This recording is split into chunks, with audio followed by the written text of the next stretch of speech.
Assalamualaikum warahmatullahi wabarakatuh. Selamat siang, salam sejahtera buat kita bersama. Ketemu saya lagi, saya Hari Prabowo dari Lembaga Pendidikan dan Pelatihan Pasar Modal Investa, LP3M Investa. Selamat hari raya, saya sampaikan, mohon maaf lahir batin kepada teman-teman pemirsa, ya masih situasi bulan Syawal, bulan yang amat baik. Kali ini saya akan mengulas mengenai kejatuhan rupiah dan indeks harga saham gabungan. Ya, ini banyak yang melihat rupiah jatuh dulu atau indeks jatuh dulu, ya itu berhubungannya seperti apa, gitu ya. Yang jelas menurut saya rupiah kejatuhan rupiah itu lebih dulu, ya. Jadi kenapa rupiah itu jatuh? Itu akhir-akhir ini saya lihat sampai hari ini, pagi ini, eh, rupiah sudah di 16.200. Bahkan kemarin sempat 16.300. Itu menurut saya sesuatu yang sangat rawan ya bagi kondisi-kondisi indeks harga saham bursa secara umum dan biasa terukur dengan indeks harga saham gabungan. Nah, kenapa rupiah itu jatuh? Ini dari sudut pandang saya. Jadi, padahal kondisi ekonomi kita baik-baik saja, inflasi juga wajar-wajar saja, ya. Tetapi kenapa rupiah itu jatuh demikian rendah ya menurut saya di 16.000 itu sudah menurut saya sudah sangat rawan gitu ya. Apalagi sekarang 16.200 bahkan sampai 16.300. Nah, ada dua pandangan saya. Secara eksternal kita tahu bahwa kondisi Timur Tengah ya itu antara Israel Iran sekarang lagi panas gitu ya, dan kalau sampai itu pecah ya memang dampaknya sangat buruk terhadap kondisi dunia.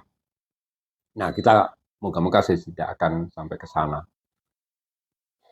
Nah, dari situasi itu, itulah menyebabkan eh, para investor ya itu mencari eh, investasi itu yang relatif aman. Ya, maka mereka tubruklah salah satunya dolar. Ya, rame-rame lah beli dolar dan sebagian beli emas. Makanya kalau kita lihat emas sekarang naiknya juga cukup tinggi kan, bahkan sangat tinggi untuk ukuran dekade ini.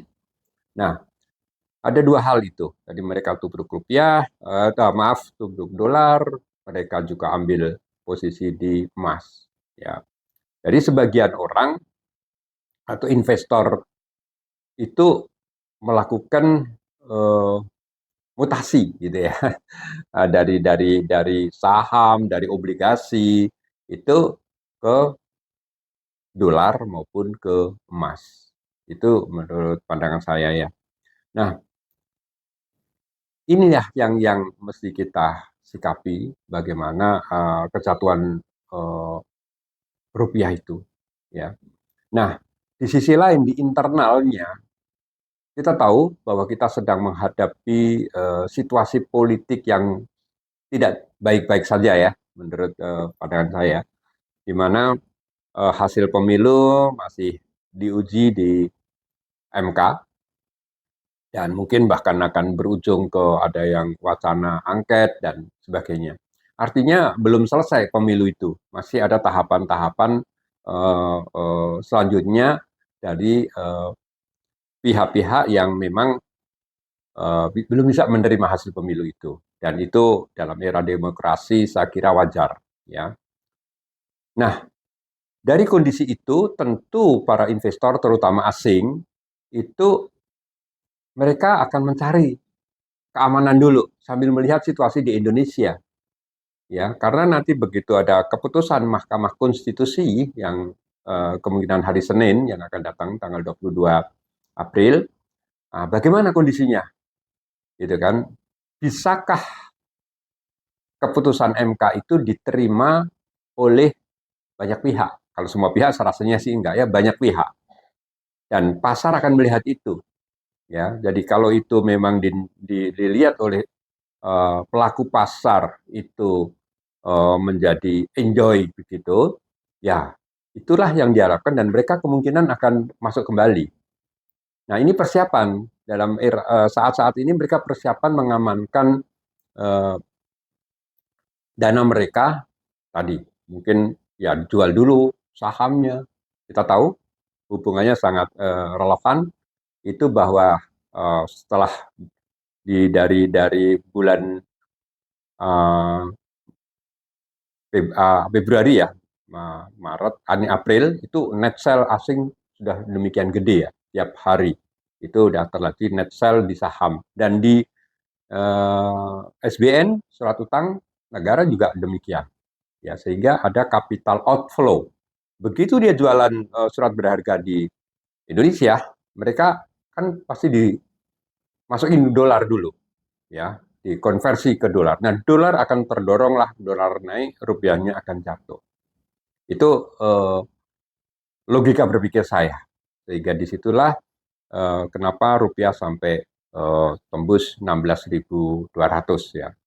Nah, apakah tidak ada intervensi-intervensi gitu dari Bank Indonesia misalnya?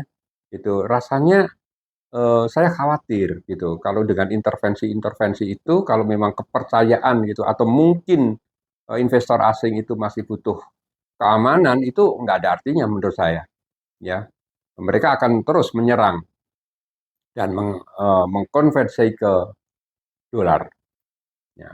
Nah bagaimana kalau tingkat suku bunga dinaikkan misalnya supaya mengerem laju capital outflow rupiah kita bunga di rupiah kita dinaikkan itu pun akan menurut saya akan menjadi problem yang tidak mudah ya kenaikan suku bunga itu uh, secara teoritis akan mempengaruhi juga kondisi pasar modal kita jadi akan problem juga jadi menurut saya ya sekarang kita memang harus menunggu kita berharap moga-moga putusan MK secara internal gitu ya itu baik dan bisa diterima oleh banyak pihak di sisi lain kondisi di eksternalnya itu kondisi di Timur Tengah sana bisa lebih kondusif gitu ya. Itu yang kita harapkan. Jadi bagaimana sekarang kita sebagai investor? Ya, saham-saham apa gitu kan yang kemungkinan berdampak. Yang pertama adalah saham perbankan. Kita tahu ya, saham-saham empat saham besar itu BRI, Bank Mandiri, BNI dan BCA itu kan mengalami kejatuhan ya akhir-akhir ini dan itu lumayan dalam loh jatuhnya. Ya, kajian saya setiap kali ada pelemahan dolar yang signifikan itu saham-saham perbankan tadi itu uh, akan terjadi anomali, mereka akan jatuh begitu ya. Nah itu kenapa ya?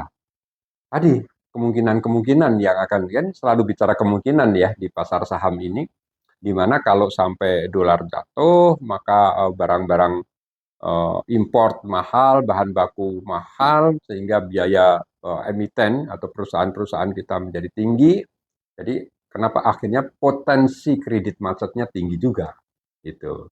Apalagi tadi kalaupun saham kalaupun bunga dinaikkan maka cost of money-nya juga buat perbankan akan tinggi juga. Jadi buah si malakama gitu ya. Jadi inilah kenapa kalau kita lihat saham-saham perbankan juga jatuh gitu. Nah, memang di sisi lain tentu ada yang diuntungkan adalah emiten-emiten yang melakukan ekspor gitu ya. Bahan bakunya di dalam negeri, terus dia jual ekspor itu pasti akan mengalami uh, uh, keuntungan ya di sana. Nah, itu biasanya tambang di sektor-sektor tambang itu akan berdampak berdampak positif.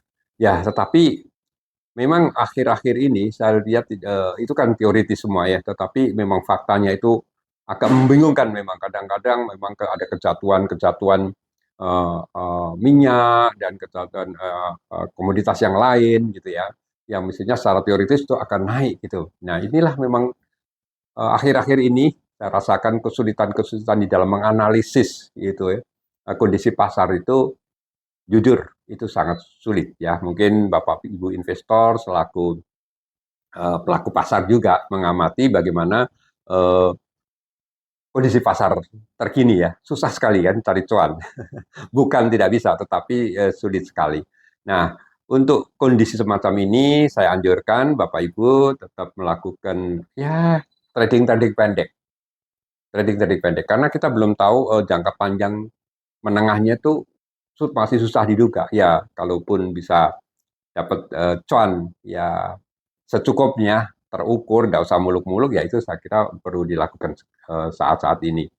Ya, jadi kita main pendek-pendek aja dan kita cari saham-saham yang bergerak aktif begitu ya.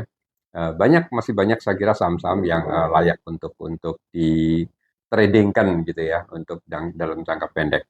Nah, sambil menunggu situasinya, kita akan tunggu nanti eh, tanggal 20 secara internal ya, tanggal 22 April nanti bagaimana keputusan MA.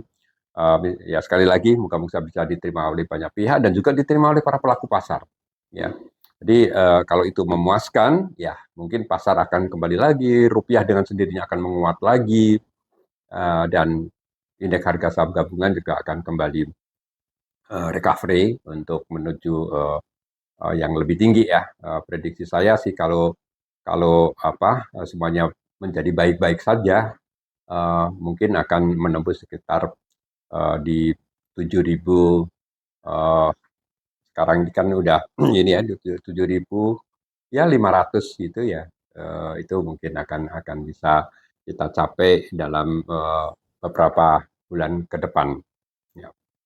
Dan saya Hari Prabowo kembali menawarkan satu edukasi bersama-sama sebagai satu lembaga pelatihan gitu.